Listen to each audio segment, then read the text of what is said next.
ఈ ట్రైనింగ్ వచ్చేసి మనకి ఎట్లా ఉండదంటే కంప్లీట్ గా చిప్ లెవెల్ ట్రైనింగ్ అంటాం. అంటే మనకి బేసిక్ నుంచి చిప్ లెవెల్ చెప్తాం అనమాట. అంటే మనకి ఫర్ ఎగ్జాంపుల్ ఒక మొబైల్ అసలు ఎట్లా ఓపెన్ చేయాలి అనేది తెలియని కూడా ఫ్రెషర్స్ కూడా నేర్చుకోవచ్చు. అది ఫ్రెషర్స్ నుంచి ఎలా చెప్తామంటే మనకు మొబైల్ అసలు ఎట్లా ఓపెన్ చేయాలి, అసెంబ్లింగ్ ఎట్లా, డిసెంబ్లింగ్ ఎట్లా, మొబైల్స్ ఎన్ని రకాలు ఉంటాయి, డిఫరెంట్ టైప్ ఆఫ్ మొబైల్స్ ఉన్నాయి. ప్రెసెంట్ ఒప్పో ఉంది, ఎంఐ ఉంది, డిఫరెంట్ టైప్ ఆఫ్ మొబైల్స్ ఉన్నాయి, లైక్ ఐఫోన్స్ కూడా. అయితే ముందు ఏం చెప్తామంటే మనం అసెంబ్లింగ్ డిసెంబ్లింగ్ క్లాస్ ఉంటుంది. ఆ తర్వాత వాళ్ళు ఇంటర్నల్ స్పేర్ పార్ట్స్ ఏంటి, కాంపోనెంట్స్ ఏంటి అని ప్రతి ఒక్క కాంపోనెంట్ ఐడెంటిఫికేషన్ చేపిస్తాం. ఈ ఐడెంటిఫికేషన్ క్లాస్ అయిన తర్వాత మదర్ బోర్డ్ లో ఉండే కాంపోనెంట్స్ ఏంటి అంటే లైక్ చూడండి, ఇది మదర్ బోర్డ్ అనమాట. ఇక్కడ మదర్ బోర్డ్ లో different type of motherboards ఉంటాయి. లైక్ ఇది ఒక రియల్మీ మదర్ బోర్డ్, ఓకే, రియల్మీలో నార్జో మోడల్. అది ఈ మోడల్లో మనకి డిఫరెంట్ టైప్ ఆఫ్ కాంపోనెంట్స్ ఉంటాయి, లైక్ మీకు ఐసీస్ అనమాట.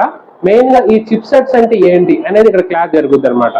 ఈ క్లాస్ లో మీకు ప్రతి ఒక్క కాంపోనెంట్ గురించి ఎక్స్ప్లెయిన్ చేస్తూ ఆ కాంపోనెంట్ లో స్కెమెటిక్ లెవెల్లో ఎలా నేర్చుకోవాలి అంటే లైక్ మీకు స్కెమెటిక్ లెవెల్లో చేయాలంటే లైక్ చూడండి, ఒక మొబైల్లో ఏదైనా ఒక ప్రాబ్లం వచ్చినప్పుడు ఇంటర్నల్ ట్రాక్స్ ఏముంటాయి అంటే కనెక్టివిటీ ఏముంటది, దీని వోల్టేజెస్ ఎక్కడ ఎంత జనరేట్ అవుతాయి, ఆ వోల్టేజెస్ ఎలా ఉంటాయి, ప్రతి ఒక్క సిగ్నల్ కి ఒక నేమ్ ఉంటుంది అనమాట. ప్రతి ఒక్క ట్రాక్ కి ఒక నేమ్స్ ఉంటాయి. అంటే మనం ఏంటంటే ప్రతిదీ అడ్వాన్స్డ్ చిప్ లెవెల్ ట్రైనింగ్ అంటే ఏంటంటే అడ్వాన్స్డ్ మెథడ్ లో స్కెమెటిక్ లెవెల్లో ట్రైనింగ్ నేర్చుకోవడం. దాన్ని స్కెమెటిక్ లెవెల్లో నేర్చుకోవడాన్ని అడ్వాన్స్డ్ చిప్ లెవెల్ ట్రైనింగ్ అంటారు. ఆ తర్వాత మన దగ్గర ఏం చేస్తామంటే కంప్లీట్ గా మీకు మదర్ బోర్డ్ ని లైవ్ గా చూపించి మదర్ బోర్డ్ నుండి ఇంటర్నల్ కాంపోనెంట్స్ గురించి ప్రతిదీ ఎక్స్ప్లెయిన్ చేస్తాం. ఇక్కడ మీకు క్వాల్కమ్ యాక్చువల్లీ ఇది ప్రాసెసర్ అనమాట. అంటే ఇంటర్నల్ గా మొబైల్ యొక్క మెయిన్ బ్రెయిన్ అనమాట ఇది, ఓకే. అట్లనే మనకి సపరేట్ గా ఈఎంఎంసి ఐసీ ఉంటుంది, లైక్ మెమరీ చిప్ అంటారు, పక్కనే ఉంది, దీన్ని మెమరీ చిప్ అంటారు, దీన్ని ఈఎంఎంసి అంటాము. ఈ ఈఎంఎంసి అంటే ఏంటి, ఆ ఈఎంఎంసి ఎన్ని రకాలు ఉంటాయి, ఈఎంఎంసి ప్రోగ్రామింగ్ ఎలా చేయాలి, ఇట్లాంటి క్లాసెస్ అండ్ అడ్వాన్స్డ్ మెథడ్స్ ఉంటాయి. మీకు ఎగ్జాంపుల్ చెప్పాలంటే ఒక మొబైల్ వచ్చేసి మనం కొనేటప్పుడు 4GB ర్యామ్ తో తీసుకున్నాం అనుకోండి, దాన్ని ఇంక్రీజ్ చేసుకోవచ్చు, లైక్ 6GB చేసుకోవచ్చు. అలాగే ఇప్పుడు 64GB తీసుకున్నాము, 128GB చేసుకోవచ్చు అన్నట్టు. అట్లానే మనకి సమ్ డేటా రికవరీ చేసుకోవచ్చు. అడ్వాన్స్డ్ మెథడ్స్ అంటే డేటా రికవరీ చేయడం, లైక్ మనకి ఏదైనా ఒక ఫోన్ కంప్లీట్ గా డెడ్ కండిషన్ లోకి వెళ్ళిపోయింది, ఆ మొబైల్లో ఇంపార్టెంట్ డేటా ఉంది, ఆ డేటాని మనం కావాలంటే కూడా మనం ప్రెజెంట్ అడ్వాన్స్డ్ మెథడ్ లో మనం ఆ డేటాని రికవరీ చేసుకోవచ్చు. ఇట్లాంటివన్నీ కూడా మనం చిప్ లెవెల్ ట్రైనింగ్ లో ఎక్స్ప్లెయిన్ చేస్తాం అనమాట. ఇది ప్రాక్టికల్ గా చూపిస్తాం. దీని తర్వాత వచ్చే క్లాసెస్ ఏంటంటే మనకి సాఫ్ట్వేర్ లెవెల్, లైక్ ఇప్పుడు లాక్స్ ఓపెన్ చేయడము, పాస్వర్డ్ బ్రేక్ చేయడము, డిఫరెంట్ మొబైల్స్ ఉంటాయి, డిఫరెంట్ ప్యాటర్న్స్ పెట్టే మర్చిపోయారు, ప్యాటర్న్ ఎట్లా రిమూవ్ చేయాలి, అట్లా లేటెస్ట్ అడ్వాన్స్డ్ ఎఫ్ఆర్పి లాక్స్ ఉంటాయి, వాటిని ఎలా రిమూవ్ చేయాలి, ఇవన్నీ చెప్తాను అనమాట. ఇదంతా కూడా సర్వీస్ లెవెల్ ట్రైనింగ్ అనేది ఉంటుంది.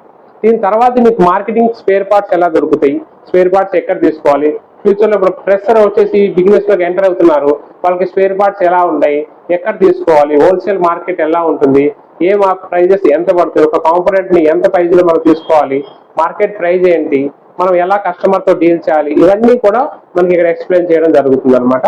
ఓకే, ఇట్లా మనకి ప్రతి ఒక్క ట్రైనింగ్ అనేది ఉంటుంది. ఓకే, అయితే మనం ఏం చేస్తామంటే ఫస్ట్ వచ్చేసి క్లాసెస్ ఉంటుంది. క్లాస్ లో ఫస్ట్ వచ్చేసి థియరిటికల్ గా ఎక్స్ప్లెయిన్ చేస్తాం అనమాట. అంటే బోర్డు పైన ఇది యాక్చువల్లీ ఈరోజు సిమ్ కార్డ్ క్లాస్ జరిగింది, అసలు సిమ్ కార్డ్ సెక్షన్ ఎలా ఉంటుంది, ఎలా వర్క్ చేస్తుంది, సిమ్ కార్డ్ ప్రాబ్లమ్స్ ఏమొస్తాయి, ఎన్ని రకాల ప్రాబ్లమ్స్ అనేది రెగ్యులర్ గా మనకు కనబడుతుంటాయి, ఈ ప్రాబ్లమ్స్ ఎలా సాల్వ్ చేయాలి, ఇవన్నీ చెప్తాను అనమాట. దానిలో ఏంటంటే ఇవన్నీ కూడా లైన్స్ ఉంటాయి. చూడండి, మీకు ఇవన్నీ మీకు ఎప్పుడైనా చూసుండరు. దీనిలో చూడండి, సిమ్ కార్డ్ సెక్షన్ లో data line, clock, reset, VCC, ground, ఇట్లా డిఫరెంట్ టైప్ ఆఫ్ వేవ్స్ ఉంటాయి అనమాట. వీటి గురించి ఎక్స్ప్లెయిన్ చేస్తారు. అసలు డేటా అంటే ఏంటి, క్లాక్ అంటే ఏంటి, రీసెట్ అంటే ఏంటి, అసలు వీటి గురించి కంప్లీట్ గా మనకి ఎక్స్ప్లెయిన్ చేస్తూ ప్రతి ఒక్క కాంపోనెంట్ గురించి మనం చెప్తాం అనమాట. దీని తర్వాత ఏమవుతుందంటే ప్రతి కాంపోనెంట్ ని ఎలా చెక్ చేయాలా త్రూ మల్టీమీటర్ ఉంటుంది. ఈ మల్టీమీటర్ యూజ్ చేసి మరి ప్రతి ఒక్క కాంపోనెంట్ చెకింగ్ అనేది ఇంపార్టెంట్ అన్నట్టు.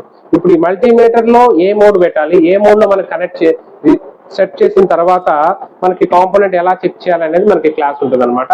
అసలు డిఫరెంట్ టైప్ ఆఫ్ మిషనరీస్ ఉన్నాయి ఆల్రెడీ మన దగ్గర. డీసీ, ఓకే, దీన్ని డీసీ పవర్ సప్లై అంటారు. తర్వాత పవర్ మనకి షార్ట్ కిల్లర్, ఓకే, అదన మనకి దీన్ని అల్ట్రాసోనిక్ క్లీనర్ అంటారు. ఇట్లా డిఫరెంట్ టైప్ ఆఫ్ టూల్స్ ఉంటాయి. అట్లా మనకి ప్రొడక్ట్స్ కెమిటిక్ అని ఇది ఒకటి ఉంది, ఇది ఛార్జింగ్ కోసం వాడతాం అనమాట, ఛార్జింగ్ రిపేర్ కోసం.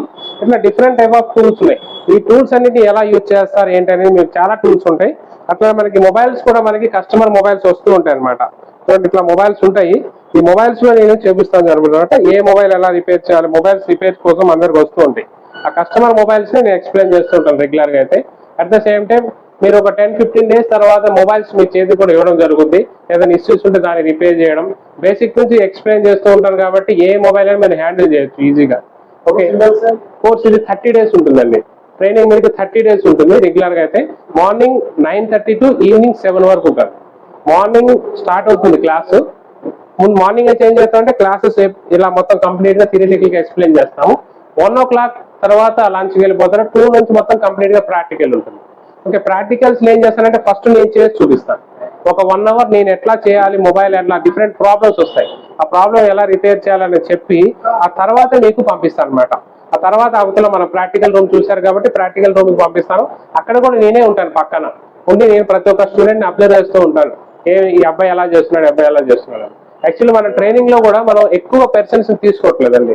ఓన్లీ మనకి 15 members తీసుకుంటున్నాం. ఓకే, పర్ మంత్ కి 15 members ఉంటారు. దానికన్నా ఎక్కువ నెంబర్స్ నేను తీసుకోను. ఎందుకంటే ఒక యాజ్ ఎ పర్సన్ మీరు ఒకళ్ళు 15 members కన్నా ఎక్కువ హ్యాండిల్ చేయడం అంటే కష్టమవుతుంది. రిజల్ట్స్ మాత్రమే తీసుకుంటాను అనమాట. ఈ 15 members తోనే మన క్లాస్ అనేది కంటిన్యూషన్ అవుతూ ఉంటుంది. ఓకే, ఇక దీనిలో మీకు different type of companies, different type